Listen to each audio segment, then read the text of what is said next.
Consciousness as a whole body field, beyond the brain.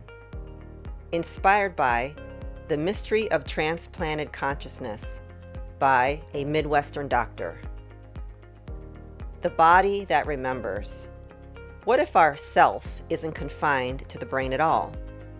What if memory, emotion, and identity are woven through every organ, every cell, every subtle layer of our being? The fascinating cases compiled by a Midwestern doctor and earlier researchers like Dr. Paul Persall show organ recipients developing new memories, tastes, fears, and even talents that match their donors.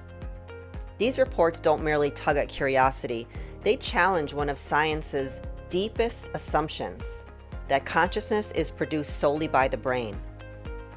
If transplanted hearts, for instance, can carry the echo of another's life, then consciousness must be more like a field of information distributed throughout the body, an intelligent network that extends well beyond neurons.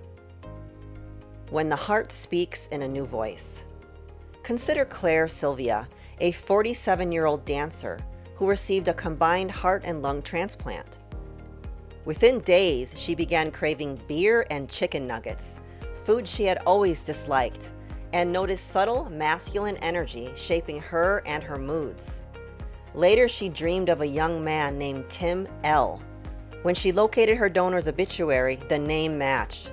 Tim L. had been a lively, sports-loving teenager whose favorite meal was indeed beer and chicken nuggets.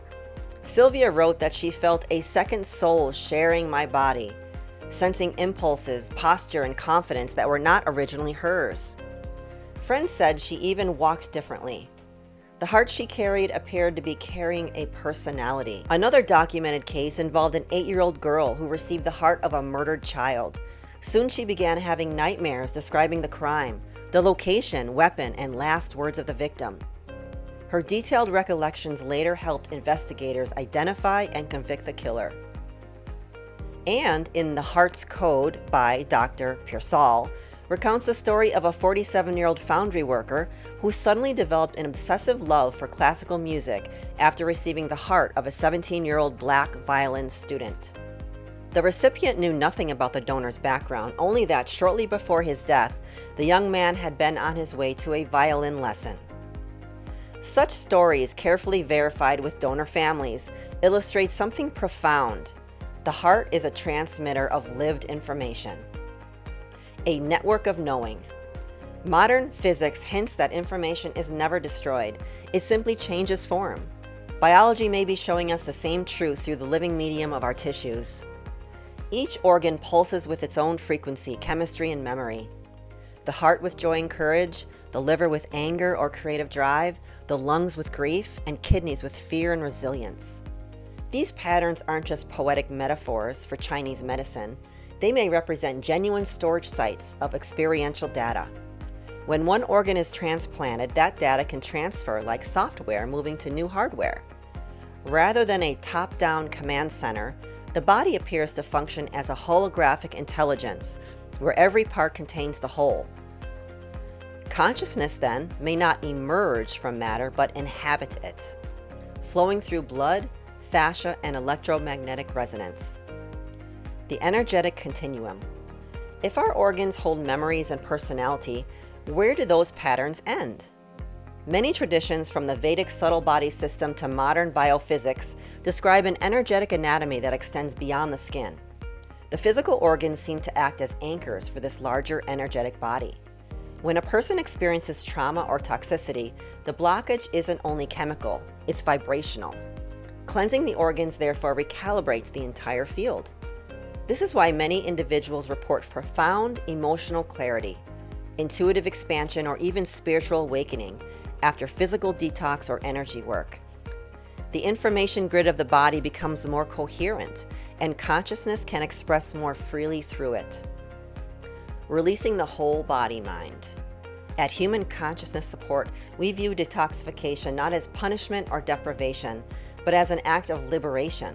When formulas like MasterPeace chelate and release stored toxins, some users described unexpected emotional ease, heightened intuition, or a sense of reconnection with their own inner guidance.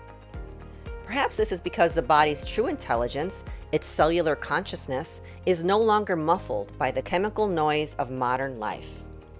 By freeing the organs, we free the memories trapped within them. By balancing the minerals that carry electrical charge, we restabilize the currents through which consciousness communicates. A broader view of healing. The stories of transplanted hearts whisper something extraordinary. Consciousness is not a local phenomenon. It is embodied everywhere. Our work, then, is not to raise consciousness somewhere above us, but to restore it within us, cell by cell, organ by organ, frequency by frequency.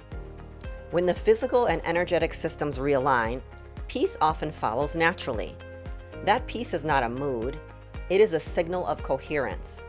It is the living reminder that we are not separate minds contained in fragile machines, but vast fields of awareness, inhabiting living temples.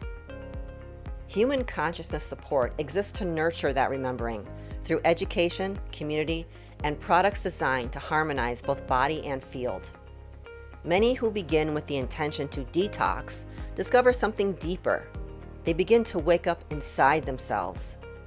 Perhaps that, more than anything, is what true healing really is.